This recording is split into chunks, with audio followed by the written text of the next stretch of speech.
अगर आप second hand car खरीदने की सोच रहे हैं तो ये खबर आपको चौंका देगी। दिल्ली पुलिस क्राइम ब्रांच ने एक ऐसे इंटरस्टेट गैंग का पर्दाफाश किया है जो चोरी की गाड़ियों को पूरी तरह नई पहचान देकर बाजार में बेच रहा था। ये गिरोह न सिर्फ हाई एंड गाड़ियां चुराता था बल्कि उनके चेसिस नंबर तक बदल देता था। फर्जी डॉक्यूमेंट, नकली एनओसी और यहां तक कि सिस्टम में एंट्री कराकर गाड़ियों को लीगल बना देता था। पुलिस ने इस पूरे रैकेट में 10 आरोपियों को गिरफ्तार किया है और 31 लग्जरी गाड़ियां बरामद की हैं। लेकिन चौंकाने वाली बात यह है कि अब तक यह गैंग 1000 से ज्यादा गाड़ियां इसी तरीके से बेच चुका है। इस पूरे नेटवर्क का मास्टरमाइंड पंजाब से ऑपरेट कर रहा था, जबकि अलग अलग राज्यों में इसके लिंक फैले हुए थे।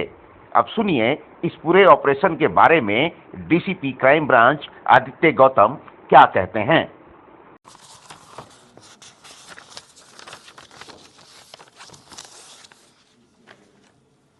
करें शुरू। क्राइम ब्रांच की इंटरस्टेट सेल को एक काफ़ी बड़ी कामयाबी मिली है। एक एंटायर सिंडिकेट जो गाड़ियां चोरी करने से लेकर उनके चैसी नंबर को टैंपर करके और फ्रॉड्यूलेंटली री रजिस्टर करवा के और देश भर में उन गाड़ियों को फ्रॉड्यूलेंट तरीके से बेच रहा था, उस पूरे सिंडिकेट का भंडाफोड़ किया है और 10 व्यक्तियों की गिरफ्तारी अभी तक हो चुकी है। हमने इस विषय में 18 जनवरी को एक प्रेस कॉन्फ्रेंस की थी जिसमें आपको ये बताया गया था कि 16 गाड़ियाँ तब तक रिकवर हो चुकी थी और 3 लोगों की गिरफ्तारी हो गई थी।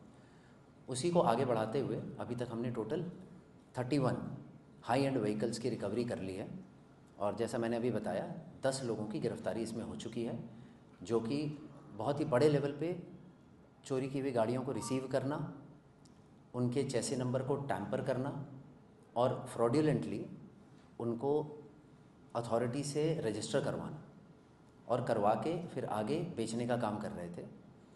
इसमें हमने एक लाइसेंसिंग अथॉरिटी के एक एम्प्लॉय को भी अरेस्ट किया है, जिसने 350 से ज़्यादा गाड़ियों को फ्रॉड्यूलेंट तरीके से री रजिस्टर किया है।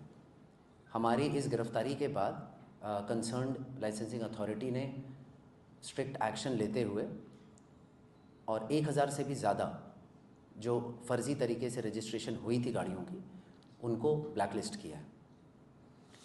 आपको ब्रेकअप बता दूं, अभी तक जो रिकवर्ड गाड़ियां हैं उसमें 11 टोयोटा फॉर्च्यूनर्स हैं, 6 Hyundai Creta, 6 Kia Seltos, 3 Innova, 2 Scorpio, 1 Mahindra Thar, 1 Hyundai venue और 1 स्विफ्ट डिज़ायर है। 5 साल से ज़्यादा हो गए इस सिंडिकेट को इकट्ठे काम करते हुए। तो दिल्ली एनसीआर में टारगेट करते थे लग्जरी गाड़ियों को या ऑल इंडिया से कहीं से भी चुरा? देखिए, चोरी जो हो रही थी वो प्राइमरीली दिल्ली एनसीआर से ही हो रही थी, क्योंकि यहाँ पर लग्जरी गाड़ियों को उनकी तादाद ज़्यादा है, ज़्यादा रेडीली अवेलेबल हैं और गाड़ियों की चोरी ऑन डिमांड ही होती है। सर, दिल्ली नंबर टारगेट करते थे या कहीं का भी कोई भी गाड़ी ऐसी लग्जरी मिल जाए? नहीं, गाड़ी अब जो गाड़ी दिल्ली में अवेलेबल है उसको ये टारगेट करते थे, चाहे उसका रजिस्ट्रेशन नंबर कहीं का भी हो, क्योंकि उससे तो इनको फ़र्क नहीं पड़ता ही है, तो उसको फ्रॉड्यूलेंटली री रजिस्टर ही कराते हैं। सर, दूसरों के नाम पर ट्रांसफ़र कैसे कराते हैं, जैसा आपने बताया कि ऐसा दिया? देखिए, जैसा मैंने अभी बताया, एक लाइसेंसिंग अथॉरिटी के एक एम्प्लॉय को भी हमने गिरफ़्तार किया है, सुभाष को। तो ये जो री रजिस्ट्रेशन होता है उसके लिए ये फ़ेक नो ऑब्जेक्शन सर्टिफिकेट्स बनवाते हैं और फेक डॉक्यूमेंटेशन बनाते हैं, गाड़ियों के फेक कागज़ बना के, और उसके आधार पे ये री रजिस्ट्रेशन होती है उनकी। सर, कब से काम कर रहे थे? ये 5 साल से ज़्यादा हो गया। अभी कितनी गाड़ी आज इस दूसरे ट्रम में कितनी गाड़ियाँ पकड़ी गई? पहले में तो आपने बताया पहले में 16 थी और अभी 15 गाड़ियाँ और रिकवर हो चुकी हैं।